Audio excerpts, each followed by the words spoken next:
আমদানি রপ্তানি পণ্যবাহী কন্টেইনারে প্রায় পূর্ণ চট্টগ্রাম বন্দর। এই কন্টেইনার জট আসছে ঈদের ছুটিতে আরও দীর্ঘায়িত হওয়ার শঙ্কা বন্দর ব্যবহারকারীদের। এ নিয়ে নাজমুল সাদিকের রিপোর্ট, ক্যামেরায় সাথে ছিলেন সঞ্জীব দে। চট্টগ্রাম বন্দরের ধারণ ক্ষমতা ২০ ফুট এককের ৫৩,৫১৮টি কন্টেইনার। সম্প্রতি কাস্টমস কর্মকর্তাদের কর্মবিরতি ও পরিবহন ধর্মঘটের কারণে বন্দরে প্রায় ৪৫,০০০ কন্টেইনার জমে যায়। কর্মবিরতি প্রত্যাহারের পর এখনও ৪২,০০০-এর বেশি কন্টেইনার রয়ে গিয়েছে। ঈদের দীর্ঘ ছুটিতে সে জট আরও তীব্র হবে বলে শঙ্কা ব্যবসায়ীদের। কস্ট অফ প্রোডাকশন বেড়ে যাবে, আমাদের বায়াররা এই করটা দিতে হবে, তাদের মালের দাম বেড়ে যাবে। সুতরাং কস্টিং বেড়ে গেলে তারা বাংলাদেশ থেকে নেবে না। এখানে আমাদের সবচেয়ে বড় প্রতিদ্বন্দ্বী হচ্ছে বর্তমানে ভিয়েতনাম একটু ট্যারিফের কারণে কিন্তু ভিয়েতনাম ভালো পজিশনে আছে। সেকেন্ড পজিশনে আছে ইন্ডিয়া। সুতরাং আমাদের অনেক অর্ডার কিন্তু আগামী দিনে চলে যাবে। এই মুহূর্তে যদি বন্দর এবং ইউজাররা মিলে যদি কোনো একটা পদক্ষেপ না নেয় তাহলে কিন্তু আমরা সবাই সমস্যা পড়ব।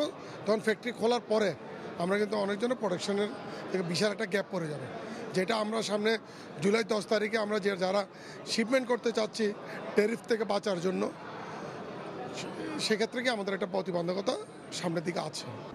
এই অবস্থায় দ্রুত পণ্য ডেলিভারি নিতে ব্যবসায়ীদের তাগাদা দেয়া সহ বেশ কিছু পদক্ষেপ নেওয়া হয়েছে বলছে বন্দর কর্তৃপক্ষ। কাস্টমসের কর্মবিরতির কারণে ডেলিভারি কম হওয়ায় আমাদের কিছুটা কন্টেনার জট হয়ে গিয়েছিল। 2-1 দিনের মধ্যে আশা করি জট কেটে যাবে। আমরা বারবার ইনস্ট্রাকশন দিচ্ছি যারা ইম্পোর্টার এবং যারা কাস্টমস সংশ্লিষ্ট কনসাইনে আছেন তাদেরকে যাতে দ্রুত তাদের কন্টেনার নিয়ে যায়। তবে ব্যবসায়ীরা বলছেন বন্দর সংশ্লিষ্ট অধিকাংশ প্রতিষ্ঠান ঈদে বন্ধ থাকবে, ফলে জট কমানোর এই উদ্যোগ কার্যকর হবে না। তাদের মতে বন্দর সংশ্লিষ্ট সব সংস্থার ছুটি কমিয়ে সমন্বিত কর্মপরিকল্পনা নেওয়া জরুরি। কন্টেনার নামাই দেওয়ার পরে এই ধরনের ব্যারিয়ার এগুলো যদি থাকে তাহলে তো কন্টেনার জট থাকবেই। আমার এক্সামিনের জন্য পেপারে অ্যাসমেন্ট হচ্ছে না, বিএসটি সার্টিফিকেটের জন্য আমরা পেপারে অ্যাসমেন্ট করতে পারছি না, আণবিক শক্তি কমিশনের সার্টিফিকেটের জন্য আমরা পেপার অ্যাসমেন্ট করছি না। এগুলি তো জট রয়ে গেছে।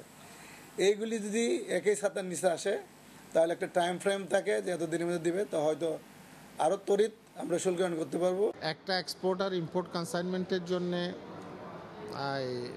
শিপিং লাইনের অফিসটা লাগবে, ব্যাংকটা খোলা রাখতে হবে, কাস্টমসটা খোলা রাখতে হবে, পোর্টটা চলবে। এখন শুধু পোর্ট খোলা রেখে বাকি সাপোর্টিং এই অফিসগুলো বন্ধ, তাহলে কোনো কাজে আসবে না। আমাদের এক্সপোর্ট ইম্পোর্টের জন্য কিভাবে কম সময়ের মধ্যে বন্ধটা রেখে বাকি সময়টা কার্যকর রাখা যায় সে ব্যাপারে আমার মনে হয় হোমওয়ার্ক করে এটা একটা ব্যবস্থা গ্রহণ করা উচিত।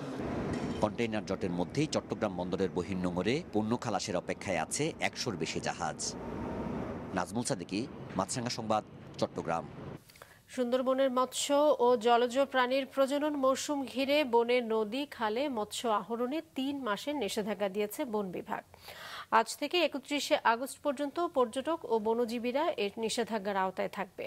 নিষেধাজ্ঞা ঘিরে জনসচেতনতার পাশাপাশি সুন্দরবনের অভ্যন্তরে নিরাপত্তা জোরদার করেছে বন বিভাগ। এ বিষয়ে সুন্দরবন খুলনা অঞ্চলের বন সংরক্ষক জানায়, বর্ষাকালে সুন্দরবনের ২৫১ প্রজাতির মাছ ডিম ছাড়ে। নিষেধাজ্ঞার পর মধ্যরাতে সুন্দরবন থেকে লোকালয়ে ফিরেছে শত শত জেলে ও মাছ ধরা নৌকা।